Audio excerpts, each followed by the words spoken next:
Ya baik, adik-adik yang insyaallah dimuliakan Allah Subhanahu wa taala. Ingat kata guru ngaji dulu ya. Kata beliau itu, belajar itu sulit, belajar itu susah. Makanya jangan sulit, jangan susah belajar. Gitu bahasanya dibulak-balik ya Pak Joko, kata orang tua. Belajar itu susah, sulit. Maka jangan susah atau sulit untuk belajar. Itu kata orang tua.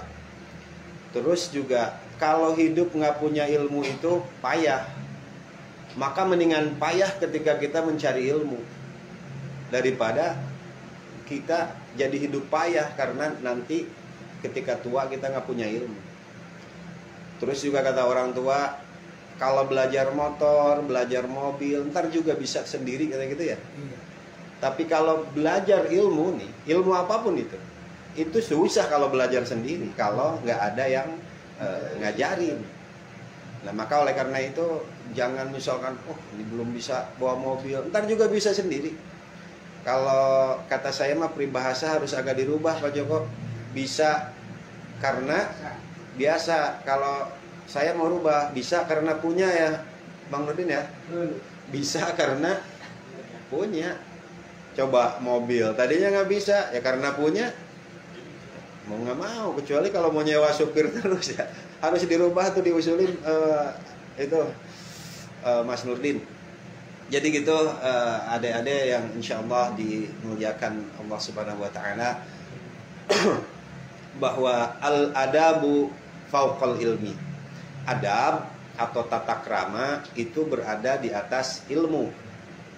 Jadi yang diperlukan dalam hidup ini adalah ilmu dan adab, ilmu dan tata krama. Jadi kalau orang punya ilmu itu belum tentu dia punya adab atau tata krama. Orang beradab pun juga, orang yang punya tata krama belum tentu dia punya ilmu. Jadi ini kedua-duanya harus saling melengkapi. Maka kalau ilmu plus adab, ilmu plus tata krama, itulah akhlak namanya.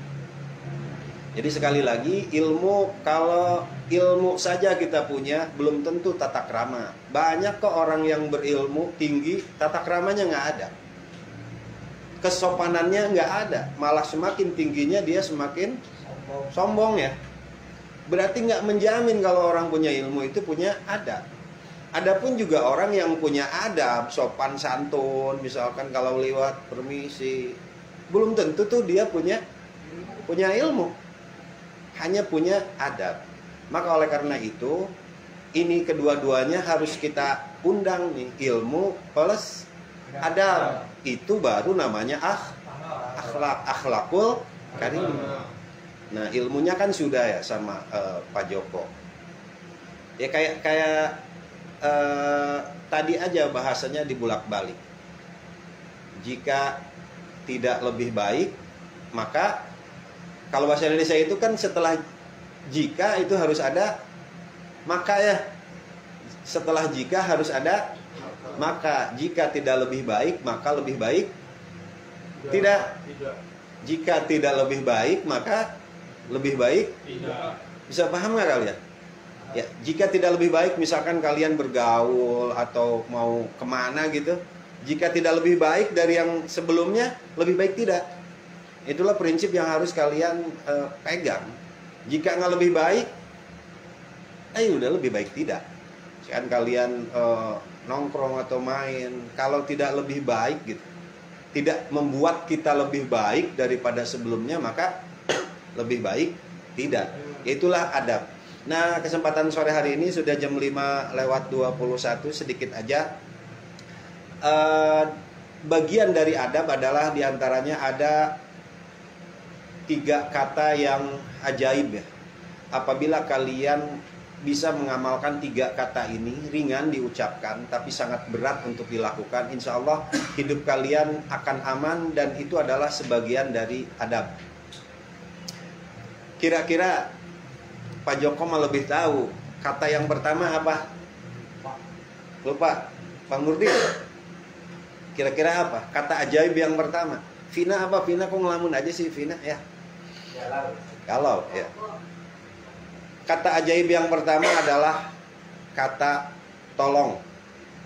Kata apa? Tolong. Jadi ketika kalian mau nyuruh teman kita, mau nyuruh siapapun, maka awali dengan kata tolong. Bukan berarti kita mau menjatuhkan predikat diri kita sendiri. Tidak. Justru dengan kita mengawali kalimat suruhan dengan kata tolong, itu mengangkat derajat yang kita suruh gitu ya Pak Joko ya. Coba kalau tanpa tolong, misalkan ambilin itu dong, seakan-akan kita itu menyuruh dengan paksa. Maka oleh karena itu, ini di dalam kehidupan kita harus diamalkan tuh. Jadi kalau mau nyuruh siapapun, awali dengan kata tolong. Ya, suka gitu nggak kalian? Kadang-kadang ya. Ya termasuk Bang Nurdin sama istrinya. Jangan mentang-mentang suami ya, ambilin itu dong, ambilin ini dong. Coba awali dengan kata tolong. Kalau kita mengawalinya dengan kata tolong, insya Allah yang disuruh pun juga tidak merasa keberatan. Ya mungkin dia nurut ya karena kepaksa. Tapi mungkin di dalam hatinya kan ada rasa gerundel. Maka oleh karena ini nih 3 ucapan ini ringan, tapi sungguh itu setiap manusia yang lahir ke dunia ini nih egoisnya tuh gede banget ya Pak Joko ya. Maka ya salah satu jihad kita adalah menahan egois itu. Kalau menghilangkan rasanya tidak mungkin ya. Hanya saja kita menahan. Jadi kalau kita mau nyuruh siapapun, walaupun itu adik kita atau umur kita di atas dia, maka awali dengan kata siap nggak kalian kira-kira begitu? Nanti kan mungkin di bengkel akan banyak nyuruh ya Pak Joko ya.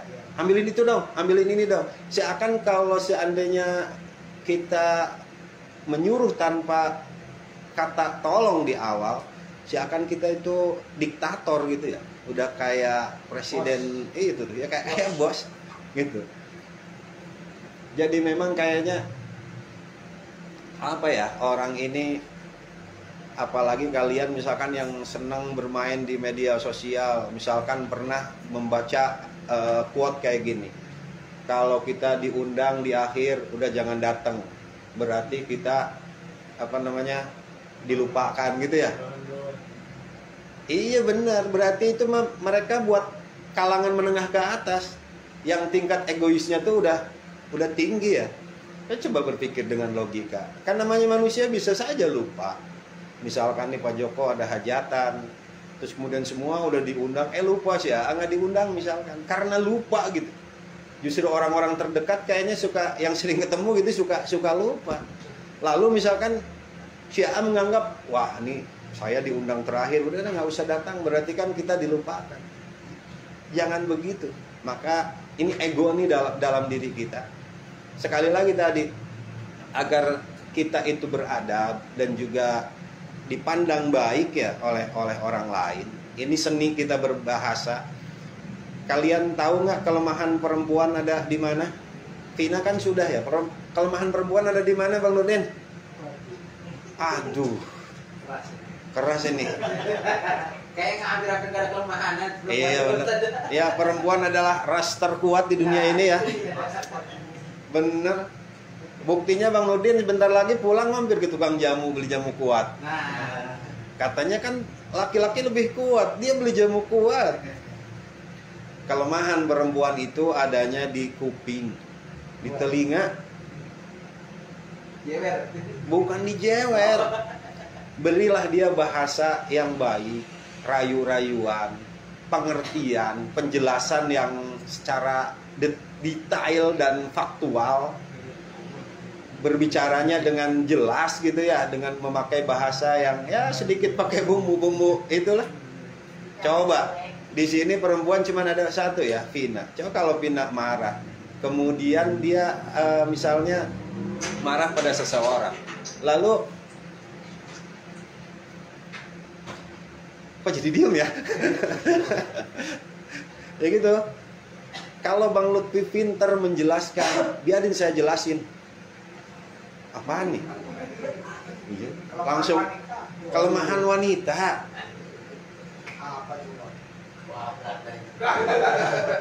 Jadi kelemahan wanita itu ada di mana? Telinga. Jadi dia hanya mendengar penjelasan yang baik, bahasa yang teratur, itu meleleh. Melting artinya, Vina. Bener. Apalagi ditiup pelan-pelan. Wah, iya. Benernya Vina. Cobain. Iya. Itu bagusnya. Dan jeleknya kelemahan wanita itu tanpa melihat saja, hanya mendengar kabar. Misalkan Vina nih ya, jangan Vina deh, kesian lah ya. Istri Bang Lutfi misalkan, atau istri Bang Nurdin, baru aja dengar, tadi gua lihat kan laki lo bonceng cewek nih, baru denger tuh, udah kebakar hatinya. Itu perempuan. Ya tadi di sisi lain, dia kalau diberikan penjelasan yang baik oleh suaminya, kemudian bahasanya teratur, apalagi pakai bumbu-bumbu rayuan yang bergenre, pokoknya melting udah, artinya meleleh. Itu perempuan. Umumnya ya, kecuali Vina kali ya Vina. Bener nggak Vin begitu Vin? Nggak tahu, belum merasa. Ntar kalau udah. Saya aja jawab. Ya? Saya jawab aja bagi Covid nanya. Oh iya. Itu perempuan. Kalau laki-laki kira-kira kelemahannya di mana? Bang Nurdin di mana deh? Ngaku aja. Yo. Ngaku. Dia sahwat karena dia. Rumah sahwat berarti dia. Benar. Kelemahan seorang laki-laki itu adanya di mata. Ya iya kan, dari mata turun ke hati ya bang itu ya. Ya kabar buruknya. Seorang laki-laki itu di rumah punya istri cantik, penasaran kalau nggak godain yang pesek di jalanan. Itu laki-laki Singapura loh Pin, bukan sini Pin. Nggak tahu deh kalau di Bogor mah. Nggak beda ya. Jadi laki-laki itu nggak boleh ngelihat yang bening-bening dikit gitu ya. Cuma kabar baiknya laki-laki itu tidak mudah percaya dengan omongan. Tadi nih, kalaupun misalkan istrinya gini-gini, nggak mudah percaya dengan omongan kalau belum melihat. Lalu misalkan di rumah nih Bang Nurdin, lagi ngambek kayak gimana pun juga, datang Bang Nurdin, lalu kemudian istrinya dandan, ngelihat fisik gitu, melting hati Bang Nurdin ya, bawain kopi misalnya, lalu kemudian dia berdandan, pakai parfum dan sebagainya, melting hati seorang laki-laki. Jadi oleh karena visualnya kalau laki-laki agak sedikit masuk nggak Pak Joko? Masuk. Gitu. Kata kalian, katanya belum pengalaman ya. Iya kalian mah belum. Tapi mudah-mudahan ini dijadikan acuan buat kalian. Coba. Pokoknya yang namanya perempuan dimanapun kelemahannya di sini nih, di kuping. Artinya baik, kabar baiknya tadi mau mendengarkan penjelasan, tapi kabar buruknya yaitu hanya saja dengar aja perempuan mah udah kebakar. Jadi tadi itu apa yang mudah diucapkan tapi sangat sulit dilakukan. 3 kata ajaib. Yang pertama adalah kata tolong. Jadi sebelum kita minta tolong sama orang, sebelum kita nyuruh gitu sama orang, maka awali dengan kata tolong. Suka begitu nggak Bang Nurdin itu, Lutfi sama Bang Nurdin? Enggak ya? Selalu Pak. Dia kalau nyuruh pakai kaki Pak. Oh iya. Iya. Ya sekali lagi, ini kalian kan akan hidup di apa namanya? Ya di antah berantah ya, entah itu di Makassar, di Papua. Maka ini satu nih ilmu buat kalian, kalau nyuruh siapapun, sekalipun itu umurnya di bawah kita, pakai kata tolong. Bukan berarti menjatuhkan harkat derajat kita, justru akan mengangkat derajat kita, menghargai terhadap pertolongan orang lain. Lalu kata yang kedua, kira-kira kata apa? Kata ajaibnya Bang Nurdin lah yang pintar. Terima kasih. Ya, apalagi? Benar, adalah kata maaf. Maaf, ini kata yang gampang ya diucapkan, tapi sulit kita lakukan. Maaf. Rata-rata nih yang udah-udah, rata-rata orang yang bersalah itu nggak akan minta maaf duluan. Sekali lagi, rata-rata orang di Indonesia, bahkan mungkin di dunia, orang yang bersalah itu nggak akan minta maaf duluan. Bahkan dia akan berusaha mencari berbagai macam alibi untuk menutupi kesalahannya. Lalu siapa yang suka sering minta maaf duluan? Siapa? Bang Nurdin yang nggak pengen kehilangan. Jadi yang suka minta maaf duluan mah orang yang takut ke... Bener nggak Bang Nurdin? Itu. Jadi orang yang bersalah mah jarang minta maaf. Yang sering minta maaf duluan mah orang yang takut. Kalian belum paham ya? Nggak ngerti apa juga. Ntar kalau udah nikah deh baru baru mengerti. Nah maka kata maaf ini, orang yang paling berharga dari hidup ini, yang paling mahal adalah menyadari kesalahan. Kita nggak akan cukup waktu kalau belajar dari kesalahan sendiri ya Pak Joko. Ya Bang Nurdin pernah nggak ngerasa gitu? Karena kenapa? Kalau kita belajar dari kesalahan sendiri, nggak akan cukup waktu. Kapan kita sadar diri kita salah? Atau dari mana kita belajar? Dari kesalahan yang orang lain perbuat. Karena kalau belajar dari kesalahan sendiri, umumnya manusia mah nggak akan nyadar salah. Susah banget. Maka oleh karena itu dengan mengucapkan kata maaf di depan, maka itu berarti kita itu coba merenggangkan rasa egois kita. Itu menyadari tentang tentang kesalahan. Karena yang berharga itu adalah ya tadi menyadari tentang kesalahan. Maka dalam syarat tobat coba kalian ada berapa syarat tobat yang pernah kalian tahu? Berapa Bang Nurdin? Syarat tobat ada 3 ya yang terbesar. 1, menyadari. Orang bagaimana bisa tobat kalau nggak sadar dia salah? Bang Nurdin lagi pusing pikirannya, terus nggak bawa motor jalan ke depan. Daripada begini gua kabur aja ke Tangerang. Harusnya kan ke Tangerang itu dari Bang Nurdin ke arah sono dong, Pondok Jengkol ya, naik mobil. Saking pikiran lagi pusing, harusnya ke kanan, dia malah nyegat yang ke kiri, ke sini, ke arah Parung.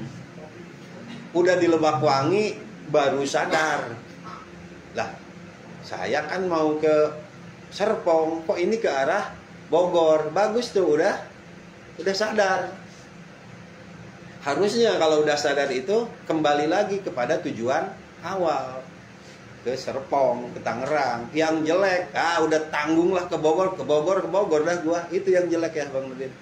Maka syarat tobat yang pertama harus kita lakukan itu adalah menyadari kesalahan. Lalu setelah menyadari, kedua apa? Menyesali.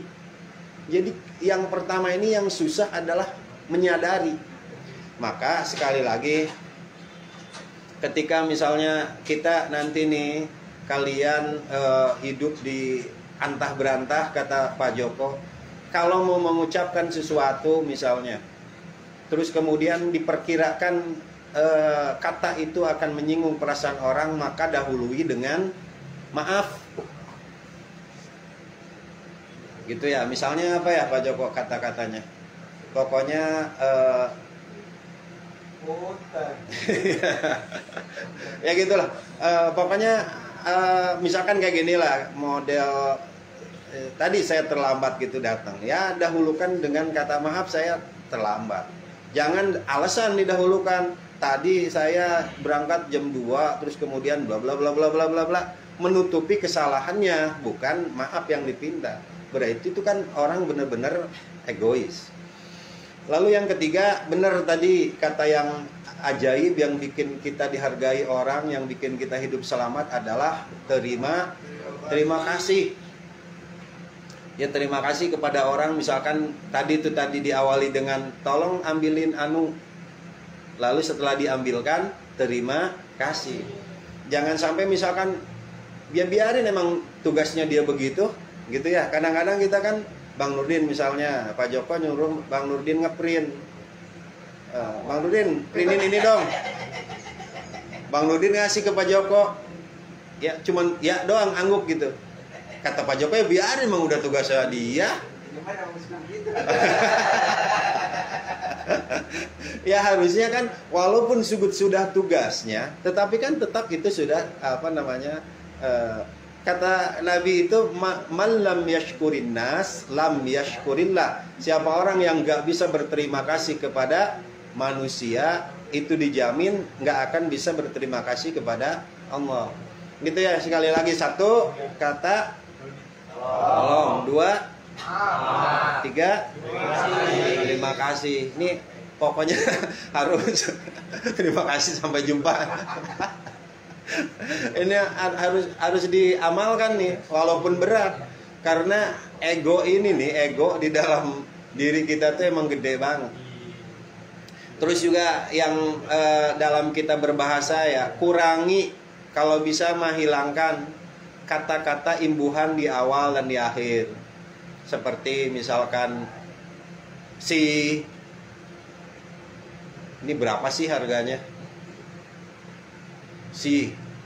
Seakan-akan itu menunjukkan kita tuh sombong. Kan kita ke warung, berapa sih ini harganya nih? Apalagi dengan intonasi yang tinggi ya. Kalau saya dulu zaman jualan suka dibalikin, kalau orang, "Bang, berapa sih ini harganya?" "Kamu bawa duit berapa?" gitu kan. Terus lagi kalau minta maaf misalkan diawali dengan kalau. Pernah nggak kalian kalau lebaran, "Saya minta maaf ya kalau banyak kesalahan." Begitu nggak kalau kalian dengar orang minta maaf?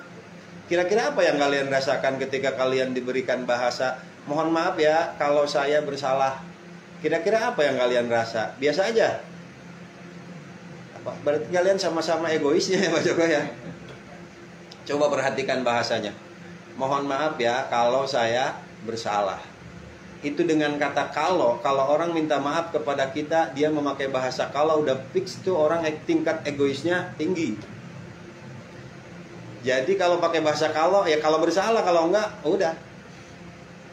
Kalau benar-benar kita mau minta maaf, ya jatuhin aja diri kita. "Mohon maaf, sudah pasti saya banyak kesalahan, baik yang baik yang sengaja atau tidak disengaja." Bil khusus yang tidak disengaja, itu akan menyenangkan orang yang kita mintakan maaf.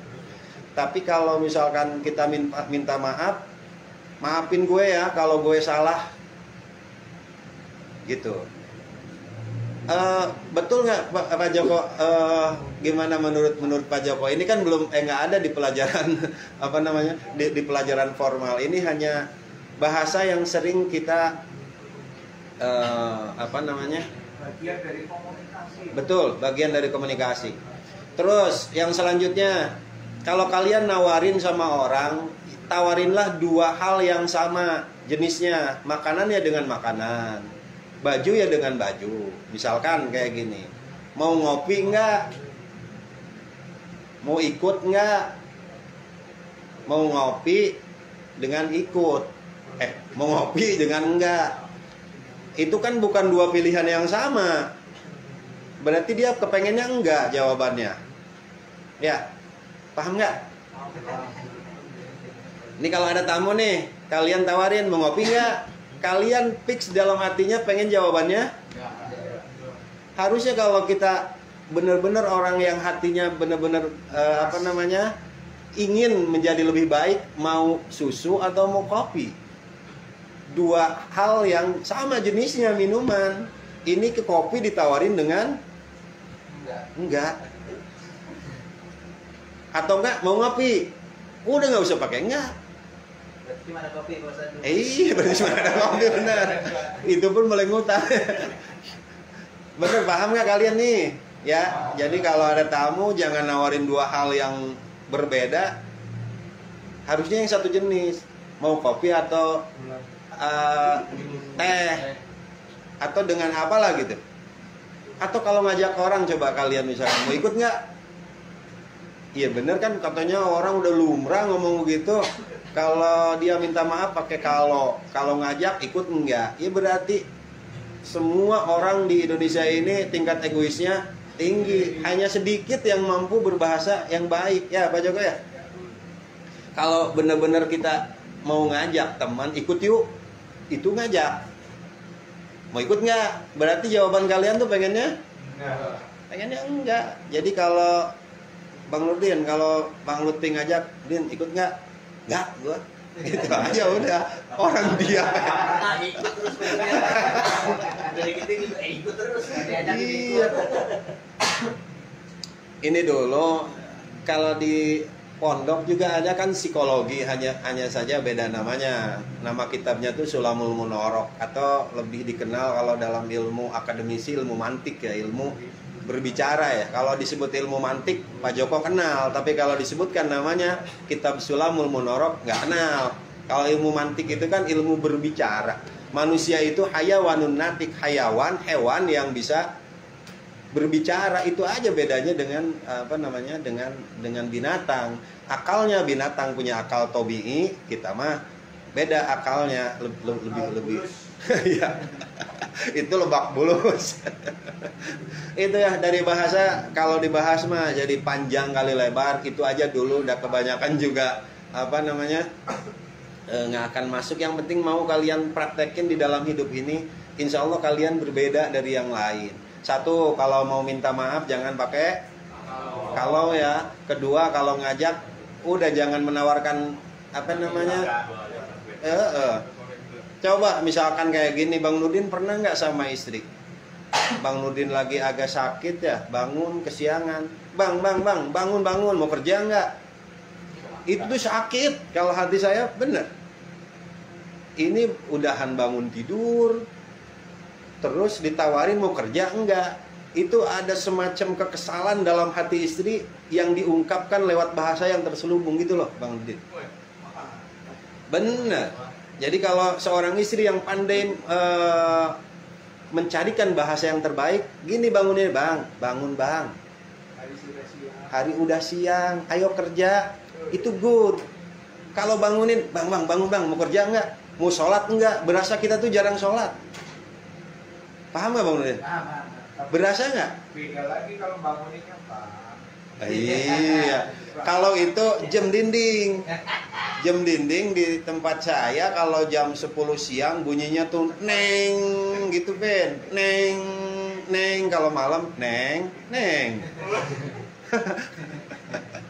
Gitu ya. Jadi kalian kalau bangunin teman, orang bangun tidur mungkin nyawanya belum terkumpul semua, udah ditawarin. Bangun, mau bangun nggak? Mau sholat nggak? Berasa kita tuh jarang sholat gitu di pojokan. Coba Bang Nurdin resapi Bang Nurdin. Bener nggak begitu? Tapi pertanyaannya kalau mau nggak? Mau nih. Iya. Bener. Ya maksudnya kalau kita pandai mencarikan bahasa ya untuk ya minimalnya kepada teman dulu deh sebelum diaplikasikan kepada orang lain. Bangun, sholat subuh itu lebih baik. Tapi kalau bangun, lu mau subuh enggak? Jadi berasa nih orang nih jarang subuh. Gitu, mau kerja enggak? Jadi berasa dia tuh malas kerja gitu. Jadi seakan-akan ada kemarahan yang terselubung, kemudian dia entaskan atau dia tumpahkan dengan selubung bahasa gitu. Itu ya Bang Nurdin ya. Mau kerja enggak? Apalagi istri pakai intonasi begitu kan. Mau kerja enggak? Kalau dijabarin mah beras udah enggak ada gini gitu. Jadi gitu Vin, perempuan atau suami yang baik, istri yang baik adalah yang pandai mencarikan bahasa yang terbaik. Karena ini nih, aduh arti tuh kalau udah suami istri beda. Kalau orang lain ngomong misalkan masakan lu asin, udah nggak bakalan kesel sama temennya. Tapi kalau sama suaminya disebut asin, bener nggak Bang Lutfi? Iya. Pacaran gimana Pak Ustaz? Jangan, itu kesian ya. Emang punya? Ya asik. Ada Widi ya nggak kelihatan ya. Jadi gitu udahlah, ntar lagi sih ya. Udah pengen minum ini, udah aus nih. Air. Ntar kalau ngambek ngigit kupingnya Pina. yang lemah.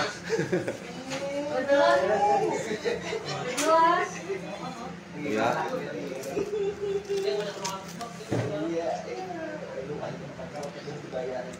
Bayaran siapa sih? Buset, ngambek tuh. Bayar diri-diri. Lalu bayar sendiri. Iya.